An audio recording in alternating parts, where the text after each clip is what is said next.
નમસ્કાર વિદ્યાર્થી મિત્રો, આપ સર્વોની નજર સમક્ષ હું વિવેક સવરિયા વિસ્ક્વેર સર આપ સર્વોનું હાર્દિક સ્વાગત કરું છું. મિત્રો, ધોરણ 9 વિજ્ઞાન લેક્ચર નંબર 4 પાઠ 9 ગુરુત્વાકર્ષણ અહીંયા તમારી સમક્ષ મૂકું છું. મિત્રો, આગળના લેક્ચર જોવાના બાકી છે તો તમારે ડિસ્ક્રિપ્શન બોક્સની અંદર આપણી લિંક પણ આપેલી છે. પ્લેલિસ્ટ તમારે પણ ખોલવાની છે. એમાં તમામ આગળના લેક્ચર પણ તમે જોઈ શકશો, આગળના ચેપ્ટર પણ જોઈ શકશો. સાથે સાથે આ ગુરુત્વાકર્ષણ બળના લેક્ચર જોવાના બાકી છે. તમારા મિત્ર સર્કલને પણ જાણ કરો.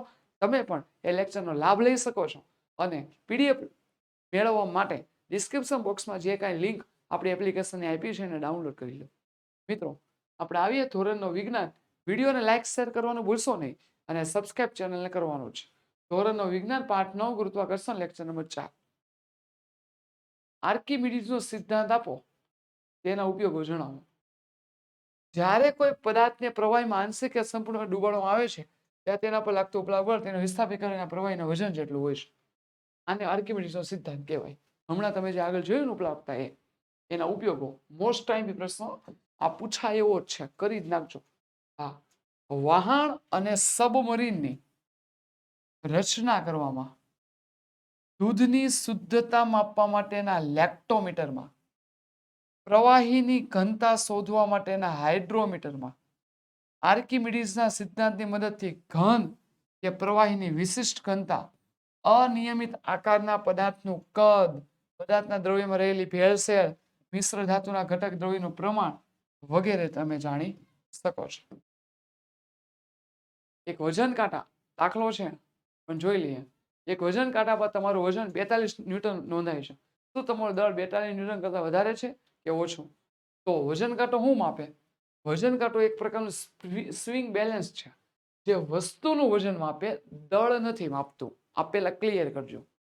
જ્યારે આપણે વજન કાંટા પર ઊભા રહીએ ત્યારે આપણું વજન આપણા પર લાગતા આપણું જે વજન છે ને એ શિરોલંબ અધો દિશામાં હોય છે. એટલે કે આપણે વજન કાંટા પર ઊભા રહીએ તો આપણું આખું વજન ક્યાં જાય? નીચે તરફ જાય, અધો દિશામાં જાય છે. પણ હવા દ્વારા આપણા શરીર પર લાગતું ઉપલાવક બળ શિરોલંબ ઉધ્વ દિશામાં હોય છે. તેથી આપણે દેખીતું વજન સાચા વજન કરતા ઓછું હોય છે. વજન કાંટો દેખીતું વજન આપે છે, તેથી આપણે આપણું સાચું વજન 42 ન્યૂટન કરતા વધુ હશે એમ કહી શકીએ. વિદ્યાર્થી મિત્રો, ઓશિયન કોચિંગ ક્લાસીસની એપ્લિકેશન આપણા પ્લે સ્ટોર પર મુકાઈ ગઈ છે. એને ડાઉનલોડ કરવાની લિંક આપણા ડિસ્ક્રિપ્શન બોક્સમાં આપેલી છે. આ લિંકને ઉપર ઓકે આપશો તો એપ્લિકેશન ડાઉનલોડ કરી ઇન્સ્ટોલ કરજો. જ્યાંથી તમને મળશે ધોરણ 3 થી 12 બધી જ વિષયના સમજૂતી, સ્વાધ્યાય, સ્વધ્યન પોથી, ગાલા સ્વાધ્યાય પોથી, પ્રશ્ન એક, એકમ કસોટી, અસાઇનમેન્ટ, પ્રશ્નપત્ર, આઈએમપી પ્રશ્નોની પીડીએફ, આ બધું તમને મળી રહેશે. આ એપ્લિકેશન ડાઉનલોડ કરી લો અને એપ્લિકેશન પછી તમે લોકો જ્યારે એપ્લિકેશનની અંદર તમે એન્ટ્રી કરશો એટલે તમને તમામ સોલ્યુશનની પીડીએફ મેળવી શકશો. પીડીએફ મળી જાય ને એટલે તમે ઘરે બેસીને પ્રિન્ટ આઉટ પણ કરી શકશો. તમારા મિત્ર સર્કલને ખાસ જાણ કરો અને તમે પણ આનો લાભ લો. તમારી પાસે 36 નંબરનો પ્રશ્ન, તમારી પાસે રૂ ભરેલો કોઠળો અને લોખંડનો સળિયો છે. તેને વજન કાંટા પર મૂકતા બંનેનું દળ 100 કિલોગ્રામ નોંધાય છે. વાસ્તવમાં એક પદાર્થ બીજા કરતા ભારે છે. શું તમે કહી શકો કે કયો પદાર્થ છે એ ભારે છે અને કેમ? પેલા સવાલ સમજી લઈએ. રૂ ભરેલો કોથળો અને લોખંડનો સળિયો તો દેખાય જ છે. લોખંડનો સળિયો કેવો હશે? ભારે. કેમ? કારણ કે એનું વજન વધારે છે. જવાબ મેં આખો કહી દીધો. આ વાંચીએ. રૂની ઘનતા લોખંડની ઘનતાથી ઓછી છે, જેને લીધે 100 કિલોગ્રામ દળવાળા રૂનું કદ 100 કિલોગ્રામ દળવાળા લોખંડ કરતા વધુ હશે ઘનતાની સાપેક્ષે.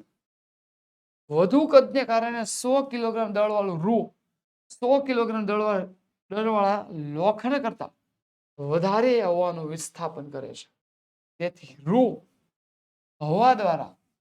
પર હવા દ્વારા લાગતું ઉપલાવક બળ લોખંડ કરતા વધુ હશે.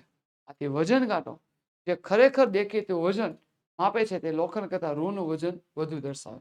એટલે મતલબ વજન કાંટા પર તમે રૂ મૂકો ને 100 કિલોગ્રામ દળનો, હો ભાઈ, એટલે રૂનું વજન તમને કેવું દેખાશે? વધારે, કેમ કે એની ઘનતા કેના કરતા, યાદ રાખજો, લોખંડ કરતા કેવી હશે? ઓછી. વસ્તુનું સાચું વજન બરાબર વસ્તુનું દેખીતી વજન વત્તા ઉપલાવક બળ. હવામાં 100 કિલોગ્રામ દળવા રૂનું સાચું વજન હવામાં માપેલા લોખંડ કરતા કેવું હશે? વધારે હશે.